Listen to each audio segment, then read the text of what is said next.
आज मैं आपसे एक ऐसी प्रॉब्लम के बारे में बात कर रही हूँ जो बहुत ही तेजी से आज के यंगस्टर में बढ़ती जा रही है।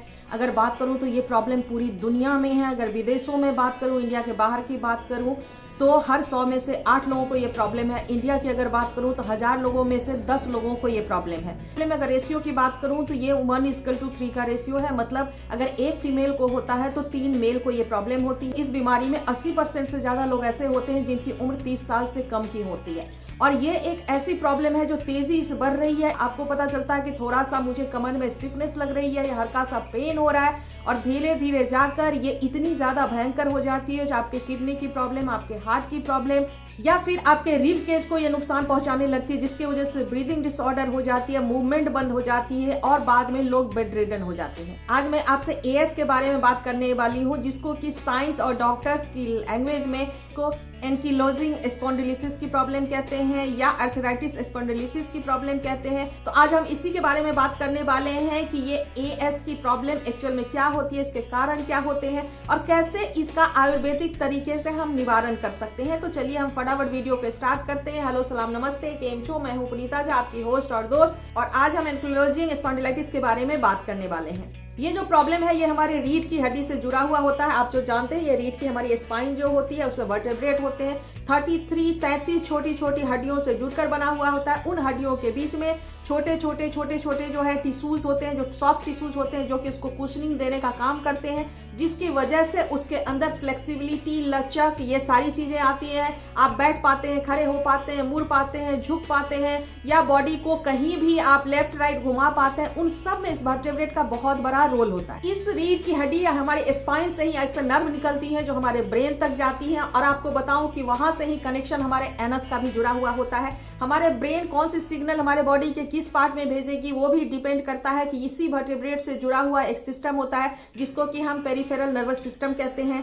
सो ब्रेन की सिग्नलिंग से लेके बॉडी को सपोर्ट देने से लेके और बॉडी में हर जगह मैसेज क्रिएट करने का जो टोटल हमारा काम है वो कहीं ना कहीं हमारे वर्टेब्रेट या हमारी रीढ़ की हड्डी से जुड़ा हुआ होता है। हड्डियां हैं, उनके बीच में स्वेलिंग आने लगती है, और जब स्वेलिंग आने लगती है तो प्रॉपर ब्लड का फ्लो नहीं हो पाता, न्यूट्रिएंट्स का प्रॉपर फ्लो नहीं होता, और उन छोटी छोटी हड्डियों के चारों तरफ से फिर जो है वो कैल्शियम का डिपोजिशन होने लगता है। मतलब कि कैल्शियम इकट्ठा होने लगता है, जिसकी वजह से कि वो बहुत ज्यादा करक हो जाता है। और जब वो करक हो जाता है तो उसका लचीलापन जो वर्टेब्रेट का होता है, जो हमारे स्पाइन का जो लचीलापन होता है, वो लचीलापन डिस्टर्ब हो जाता है। उसके वजह से फिर स्टिफनेस आ जाती है, फिर आपकी मूवमेंट बंद हो जाती है। और उसके बाद क्या होता है कि वो जो कैल्शियम का डिपोजिशन होता है, जिसकी वजह से वो करक हो जाता है, फिर वो बाकी के सारे हड्डियों पे और सारे नर्व पे बहुत ज्यादा दबाव डालता है, और फिर धीरे धीरे हमारी रीढ़ की हड्डी का शेप जो है वो एकदम ही डिस्टर्ब हो जाता है, एकदम ही डिफरेंट टाइप का वो शेप ले लेता है। सबको ये पता है कि ये गठिया का एक स्वरूप है, ये ऑटो इम्यून डिजीज है, जिसमें कि आपका ही बॉडी आपके सॉफ्ट टिश्यूज को डैमेज करती है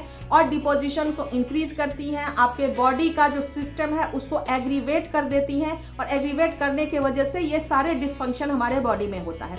अब अगर बात करें कि इसका मेजर कारण क्या है, तो मेजर कारण माना जाता है एक जीन। उस जीन का नाम है HLA-B27। ये HLA-B27 नंबर जो है ये एक तरह का जीन होता है जो बहुत सारे लोगों के अंदर में पाया जाता है। और जिन लोगों में व्हाइट ब्लड सेल्स की मात्रा का फ्लक्चुएशन बहुत ज्यादा होता है, उन लोगों में ये बीमारी होने की संभावना भी ज्यादा बढ़ जाती है। और रिसर्च में ये भी देखा गया है कि ये बीमारी ऐसे लोगों में ज्यादा होती है। एग्रीवेट तब ज्यादा हो जाती है अगर आपके बॉडी में कोई बैक्टीरियल इन्फेक्शन ज्यादा हो, आपको लूज मोशन की शिकायत ज्यादा रहती है, या किसी तरह का डायसेंट्री की प्रॉब्लम आपको बहुत रेगुलर बेसिस पे रहती है, या इंडाइजेशन की प्रॉब्लम आपको बहुत ज्यादा रहती है, तो फिर ये प्रॉब्लम ऐसे लोगों में क्रिएट होने की संभावना कई गुना बढ़ जाती है। उसके साथ साथ ओबेसिटी की प्रॉब्लम, अगर आपका वजन ज्यादा है तो वो आपके रीढ़ की हड्डी पे जो है कंप्रेशन ज्यादा डालता है। दबाव ज्यादा पड़ने की वजह से ब्लड का फ्लो और न्यूट्रिएंट का फ्लो प्रॉपर जो है पूरे शरीर में नहीं हो पाता। सीडेंट्री लाइफस्टाइल की बहुत ज्यादा बैठे रहते हैं, मूवमेंट बहुत ही कम होता है। ऐसे टाइम में भी क्या होता है कि ब्लड का फ्लो प्रॉपर उस एरिया तक नहीं हो पाता। या कोई ऐसी आपको पहले से ही रीढ़ की हड्डियों में प्रॉब्लम है जिसमें कि डीजेनरेटिव डिस्क की प्रॉब्लम हो गई। लक्षण की बात करूं तो ऐसे में जब आप उठते हैं तो आपको बहुत ज्यादा शरीर अकड़ा हुआ महसूस होता है, कंधों में बहुत तेज और कमर में बहुत तेज दर्द होता है। उसके साथ भूख कम लगती है, वजन अपने आप धीरे धीरे बिना किसी रीजन का आपका वेट लॉस होना स्टार्ट हो जाता है, बुखार लगना स्टार्ट हो जाता है। सिर्फ इसी प्रॉब्लम में ऐसा होता है कि जब आप रेस्ट कर रहे होते हैं तो आपकी प्रॉब्लम इंक्रीज हो जाती है, और जब आप मूवमेंट करते हैं, एक्सरसाइज करते हैं, तो ये प्रॉब्लम आपकी डिक्रीज हो जाती है। सबसे पहले अपने लाइफस्टाइल को चेंज करने की जरूरत है, मतलब कि खान पान अच्छा और सही खाने की आपको जरूरत है। दूसरी चीज, अपने पोस्चर को ठीक करने की जरूरत है। नीचे बिल्कुल भी कभी भी आप ना बैठे कर कोई सामान ना उठा। ग्रीन जूस, नारियल पानी और स्प्राउट की मात्रा अपने डाइट में ज्यादा इंक्रीज कर दीजिए। ओवरवेट आप हैं तो उसको कम करने की कोशिश करें।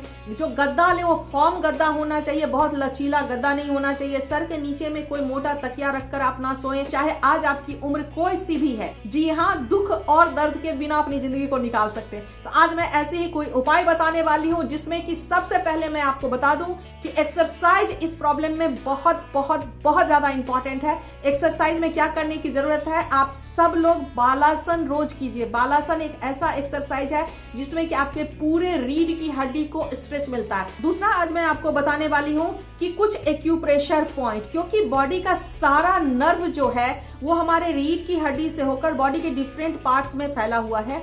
तो आपको कुछ पार्ट्स आज मैं ऐसे बताने वाली हूँ जिन पर कि अगर आप रेगुलर बेसिस पे सुबह और शाम 5-5 मिनट लगाएंगे तो आप ये जान लीजिए कि पूरी जिंदगी आपको तकलीफ नहीं होगी, दर्द नहीं होगा, पेन नहीं होगा। क्योंकि आयुर्वेदा हमेशा ही कहता है कि इस तरह की जो प्रॉब्लम है वो हमेशा बात की वजह से होती है, और बात बढ़ता किस लिए है, जब आपका पेट डिस्टर्ब होता है। अब आपको शरीर से निकालने के लिए पहला एक बहुत ही अमेजिंग मैं आपको उपाय बताने वाली हूँ। दूसरा, मैं आज आपको पंचकर्म, मतलब कि पंचकर्म आपने सब सुना होगा, पंचकर्म का स्मॉल फॉर्म मिनी पंचकर्म आज मैं आपको बताने वाली हूँ। 9 दिनों का ये प्रोसेस होगा। सीरियसली इसको फॉलो कीजिएगा। अगर आप बीमारी से मुक्ति चाहते हैं तो आज मैं जिस तरह से और जैसे आपको बताने वाली हूँ उसी तरीके से फॉलो करेंगे तो आपको रिजल्ट आएगा। पहले मैं आपको दिखाती हूँ कि वो एक्यूप्रेशर पॉइंट कौन कौन सा है। रिस्ट जॉइंट से 4 इंच नीचे ये एरिया है। इस एरिया में आपने या तो हाथों से या आपने निडल आती है, निडल से किसी से भी आपने, और हाथ को कैसे रखना है, एकदम इस तरह से स्ट्रेट, मोड़ना, फोल्ड नहीं करना, और फिर यहाँ पे इसको आपने दबाना है। कितनी बार? कम से कम 10 से 15 बार। जब आप जोर लगाओगे तो आपको अपने आप पूरे हाथों में और पीछे एक खिंचाव महसूस होगी। दूसरा, आपको दबाना है पाँव में।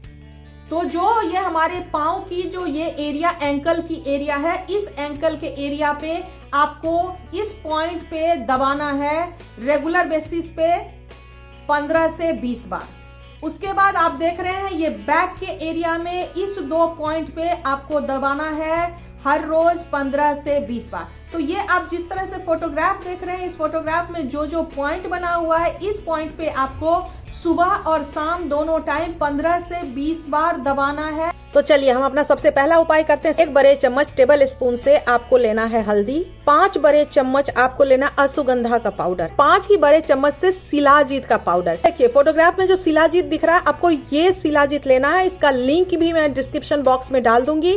आप अमेजोन से लिंक पे क्लिक करके मंगा सकते हैं। ये शिलाजीत वो नहीं है जो मेल में स्टेमिना बिल्ड करने के लिए दिया जाता है। ये हर्ब है, ये दूसरा आयुर्वेदिक पाउडर होता है।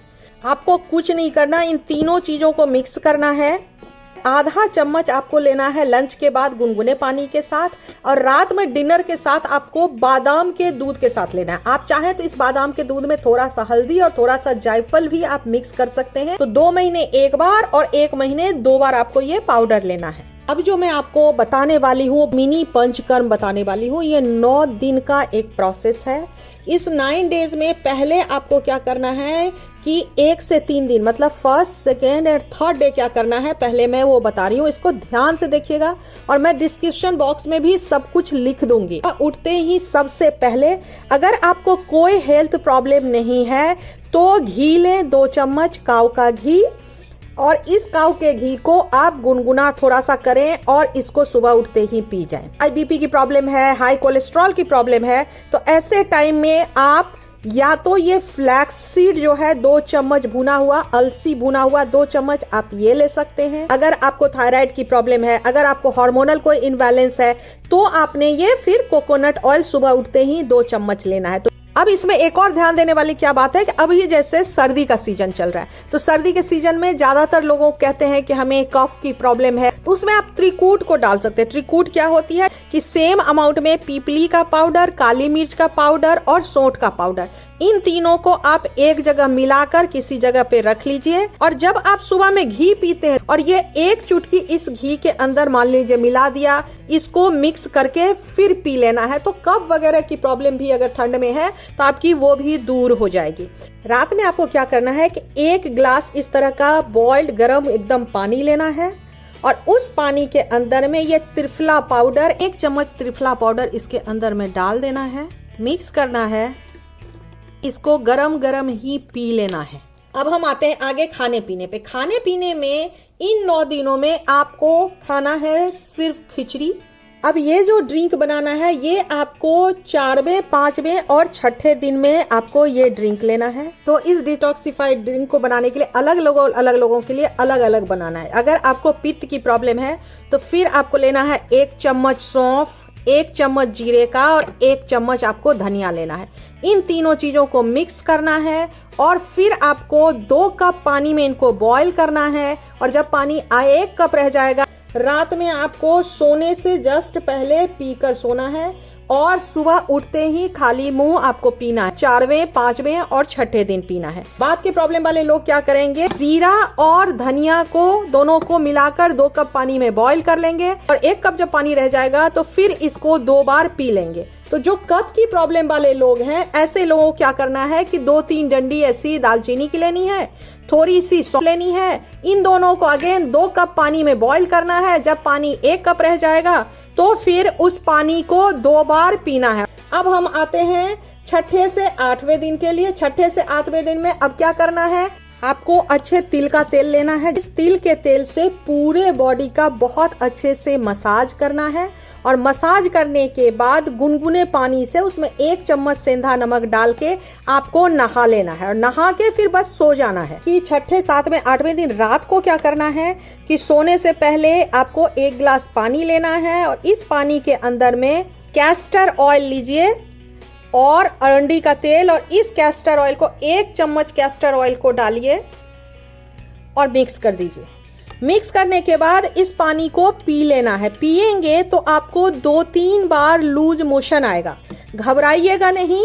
वैसे टाइम में भी आपको बस पानी पीते रहना है, डिहाइड्रेशन बॉडी में नहीं होने देना है। एक जो मिनी पंचकर्म है, इस पंचकर्म से पेट हमारा एकदम क्लीन हो जाएगा, जिसके वजह से ब्लड सर्कुलेशन इंप्रूव हो जाएगी और जो पेन है वो धीरे धीरे रिडक्शन हो जाएगा और जो इन्फ्लेमेशन इंटरनल हो गई है वो इंटरनल इन्फ्लेमेशन भी धीरे धीरे करके खत्म हो जाएगी। तो देख लिया आपने सारा उपाय। ये उपाय अगर आप करेंगे तो अपनी जिंदगी को बहुत आसानी से, जिंदगी को फुलेस्ट आप जी पाएंगे। अगर अब तक आपने होलिस्टिक हेल्थ विद पुनीता को सब्सक्राइब नहीं किया तो सब्सक्राइब कर लीजिए, बेल बटन को क्लिक कर दीजिए। और मैं जरूर कहना चाहूंगी कि यंग जनरेशन में ये प्रॉब्लम बहुत ज्यादा है। प्लीज प्लीज प्लीज आप इसको शेयर करें। आप मुझे इंस्टाग्राम और फेसबुक पे भी होलिस्टिक हेल्थ विद पुनीता से फॉलो कर सकते हैं। नेक्स्ट वीक एक और अमेजिंग, इंटरेस्टिंग और वेरी इफेक्टिव वीडियो के साथ मैं आने वाली हूँ। तब तक खुश रहिए, हैप्पी रहिए, हेल्दी रहिए, फिट रहिए। थैंक यू सो मच हमेशा मुझे प्यार देने के लिए और हमेशा मुझे वॉच करने के लिए।